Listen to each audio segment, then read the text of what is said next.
Bonjour à tous, c'est David Basso et je vous retrouve aujourd'hui dans mon magnifique studio tapissé qui vous a bien plu selon certains petits commentaires.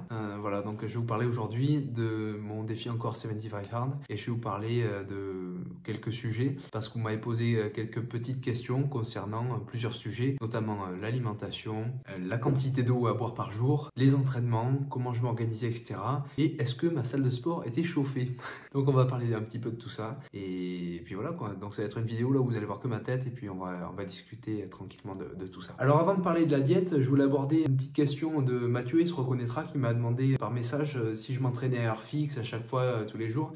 Et oui, pour moi c'était vraiment quelque chose de primordial pour réussir ma journée, parce que le moindre décalage, tu le sens et il y a un petit grain de sable dans l'engrenage, quoi, clairement. Alors pour parler de la diète maintenant, alors il faut savoir que je suivais la diète IIFYM, Fit Your Macro. C'est une diète en fait type bodybuilder, on va dire. La diète, c'était un nombre de calories, donc 3500 calories pour le départ, et je consommais 1 g par kilo de poids de corps de lipides, 2,2 g par kilo de poids de corps de protéines, et le reste en glucides. Donc c'est le régime alimentaire que j'ai suivi. Donc, je traquais tous mes macros. Les macros, c'est les protéines, les glucides et les lipides. Pour approfondir dans d'autres vidéos, si pour vous, tout ça c'est du chinois. Donc je consommais 3500 calories, et tant de grammes de glucides, tant de grammes de lipides, tant de grammes de protéines.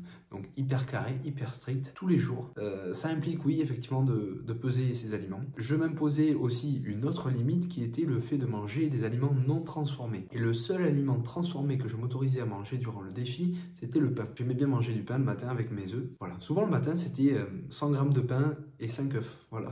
Bon petit déj de champion, on va dire. Voilà, donc aucun produit transformé, c'est-à-dire je m'accordais du lait. Bon, pour moi, je considère pas ça un produit transformé, mais par exemple, pas de yaourt aux fruits, pas de choses comme ça. Bien sûr, pas de biscuits, voilà quoi, manger clean, quoi. Au niveau supplémentation, donc je prenais de la créatine, j'en prenais 5 g par jour. Je prenais aussi des oméga 3, je prenais aussi de la whey, voilà, c'est un petit peu un produit transformé par rapport à ce qu'on disait avant, mais enfin bref, je prenais de la whey, c'est un complément alimentaire de protéines, quoi. Je prenais aussi un multivitamine, voilà, en poudre, et un multiminéraux. Je pense que ça m'a pas fait servi à grand chose, hein, mais c'est vrai que le fait de prendre des compléments, je pense que le plus gros effet, il est un petit peu là-dedans, et de se dire, voilà, je m'implique pour ma santé, je prends soin de mon corps, et je pense que c'est vachement important. C'est un petit peu un engagement qu'on prend avec soi-même le matin quand on prend ces petits cachets-là, et on se dit, tiens, aujourd'hui, je vais prendre soin de moi, quoi. D'ailleurs, petit aparté, sur la fin de mon défi, je suis tombé un petit peu dans le bain et dans l'univers de Brian Johnson. Je vous mettrai le lien dans la description. C'est un milliardaire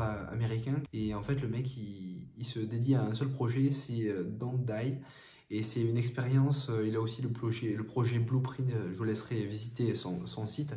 Et en fait, son but, c'est de vieillir le plus longtemps possible et de tester un peu ses limites en termes de longévité. Donc, il a tout un protocole pour vivre sainement et optimiser un petit peu sa santé.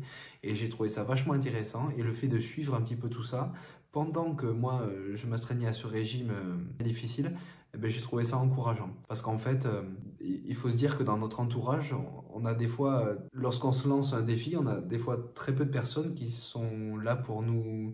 On a des personnes qui sont là pour nous encourager, mais on en a très peu qui sont là pour vous inspirer un petit peu et pour vous montrer la marche à suivre, quoi. Donc c'est toujours bien d'avoir un grand leader, je dirais, vers qui tendre pour vous pousser à vous dépasser. Et moi, c'était Brian Johnson en l'occurrence. Dernier petit point pour la diète, elle était absolument pas timée, c'est-à-dire que dans la journée, je pouvais manger quand je voulais. Je ne m'étais pas imposé de limite à ce niveau-là, puisque de toute façon, la science le montre, ça n'a pas grande importance. Vous pouvez faire du jeûne intermittent, vous pouvez faire tout ce que vous voulez. À la fin, ce qui compte, c'est le total calorique, la quantité de protéines, de glucides, de lipides. Et déjà, si vous faites ça, c'est déjà très très bien, hein.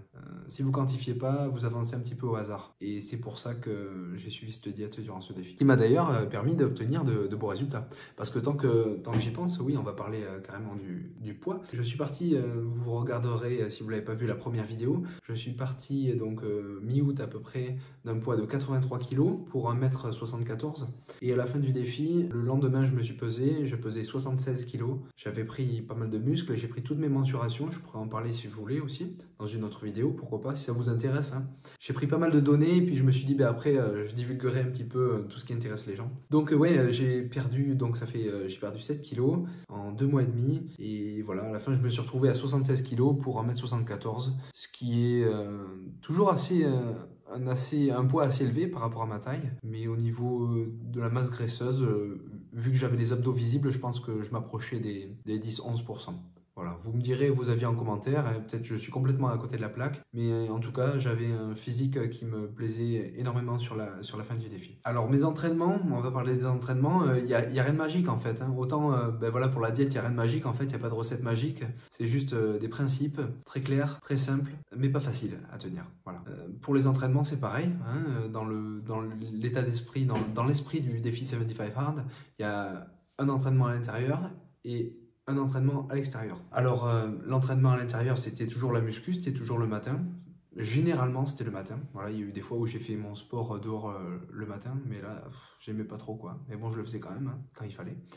Et puis le soir, je faisais l'entraînement dehors. C'était pas facile, hein. C'était pas facile parce que bon, il y a eu une période de pluie, je sais pas pourquoi, il s'est foutu à pleuvoir tout le temps. Donc ça c'était un petit peu difficile. Mais bon, quand il n'y a pas le choix, il n'y a pas le choix, il faut le faire. Donc pour récapituler, j'avais un entraînement le matin dans ma salle de sport que je me suis bricolé un petit peu à la hâte pour pouvoir réussir ce défi. Et l'entraînement du soir, il se faisait dehors. Les entraînements à l'extérieur, c'était très simple. Hein. Donc c'était soit course à pied, soit vélo. Et voilà, quand j'avais la flemme, je faisais du vélo. Quand j'avais pas la flemme, j'allais courir. Quand il pleuvait, j'essayais d'aller courir parce que pour moi, c'est moins dur. Enfin, je sais pas, dans ma tête, c'est moins dur de courir quand il pleut. Je mettais mon petit chapeau imperméable là comme ça et je mettais mes écouteurs, ça me permettait d'écouter un podcast. À la fin j'étais tellement en manque de motivation que j'ai écouté des podcasts et des émissions même sur le vélo, ce qui est un petit peu dangereux, je conseille pas trop parce que sur la route quand il y a une voiture on l'entend pas arriver. Voilà, je me suis aussi équipé en lumière pour aller faire du vélo la nuit. Ça c'était un gros frein, une grosse barrière mentale. Je me disais le vélo la nuit tu peux pas et en fait si, t'achètes des lumières et t'y vas quoi, tu vois, il y a rien d'infaisable. Voilà, concernant mes sorties cardio, je le faisais, je mettais pas une intensité de fou. D'ailleurs ceux qui m'ont suivi sur ce travail ils devaient se demander mais pourquoi il s'entraîne le mec qui progresse pas. C'est vrai que j'ai pas beaucoup progressé, j'ai progressé beaucoup à la muscu mais j'ai pas trop progressé sur mes activités cardio. En termes de perf en muscu, j'ai bien progressé par contre parce qu'au début du défi, bon, il faut dire que j'avais repris la musculation juste 2 semaines avant de commencer le défi et je faisais des séries de 6 à 80 kg au développé couché et à la fin j'ai réussi à faire des séries de 8 au développé couché à 100 kg, ce qui est quand même pas mal. Et voilà, là je suis content en ce moment, je maintiens pas mal et voire je progresse un petit peu. Mais j'arrive sur une phase de plateau maintenant après ce défi. En tout cas, c'était vachement intéressant de voir mes performances monter et pour m'assurer d'obtenir ces progrès en fait.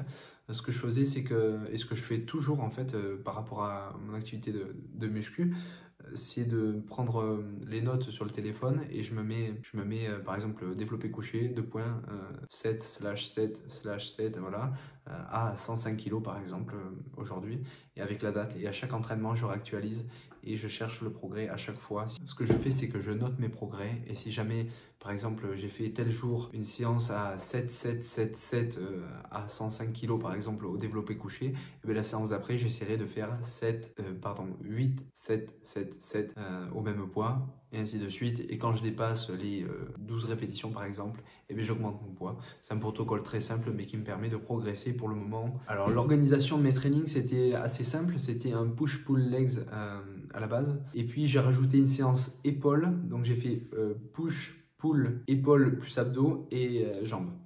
Ça faisait que j'avais 4 séances et il y a des fois quand je saturais vraiment complètement de mes courbatures, je faisais 2 séances de cardio dans la journée et ça c'était assez difficile à gérer.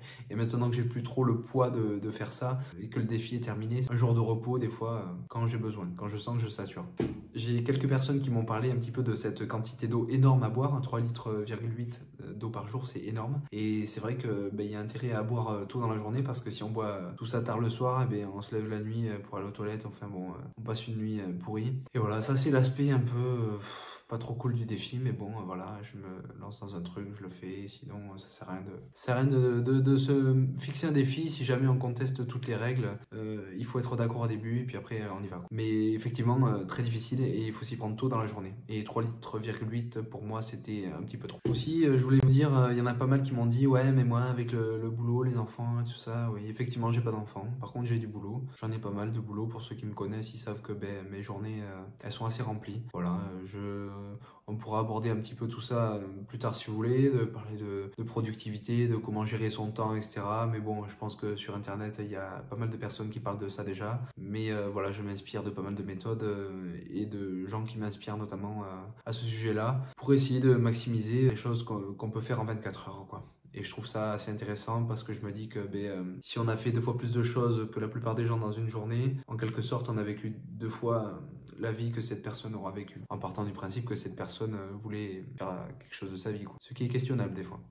Si vous atterrissez sur cette vidéo et que vous vous dites bah mince, il n'a pas abordé certains sujets que j'aurais aimé entendre, bah écoutez, n'hésitez pas à laisser un commentaire et puis à faire part de vos doutes, de vos questions. Et puis je me ferai un plaisir d'y répondre. Donc on se dit peut-être à bientôt pour une nouvelle vidéo. Par ailleurs, je voulais vous dire que peut-être sur cette chaîne, un jour j'inviterai du monde et on pourra faire une émission type podcast pour parler de thématiques de santé ou de sujets qui peuvent peut-être vous intéresser par rapport à la productivité, par rapport à des choses comme ça, qui pourraient ensemble nous permettre d'être de meilleurs êtres sur cette terre. Et avant d'être quelqu'un de bon pour les autres, il faut déjà être bon en compétences. Parce que si on n'a rien apporté aux autres, peu de jours parler, on ne servira pas à grand chose sur cette terre. Donc ma théorie, c'est qu'il faut travailler sur soi avant de vouloir faire le bien partout, parce que quand on n'est pas bon, on a beau vouloir bien faire, on fera quand même pas grand chose. Donc concentrez-vous un petit peu sur vous. C'est mon avis un petit peu sur la question. Je pense qu'il faut être un petit peu égocentré dans un premier temps pour travailler sur ses compétences, pour avoir quelque chose à apporter au monde et ensuite délivrer aux autres autour de nous. C'est ma manière de penser, elle est peut-être critiquable, mais voilà, je pense que quand on s'exprime un petit peu publiquement, c'est bien un petit peu de dire ce qu'on pense, parce que j'en ai marre un petit peu de ce monde un petit peu aseptisé où en fait il y a pas grand monde qui ose dire ce qu'il pense. Et voilà, bon, je me mouille pas trop encore, mais peut-être un peu plus tard on pourra parler de sujets politiques, économiques, etc. C'est des sujets qui me passionnent et vraiment je serai très heureux d'en parler avec vous si ça vous intéresse. À bientôt.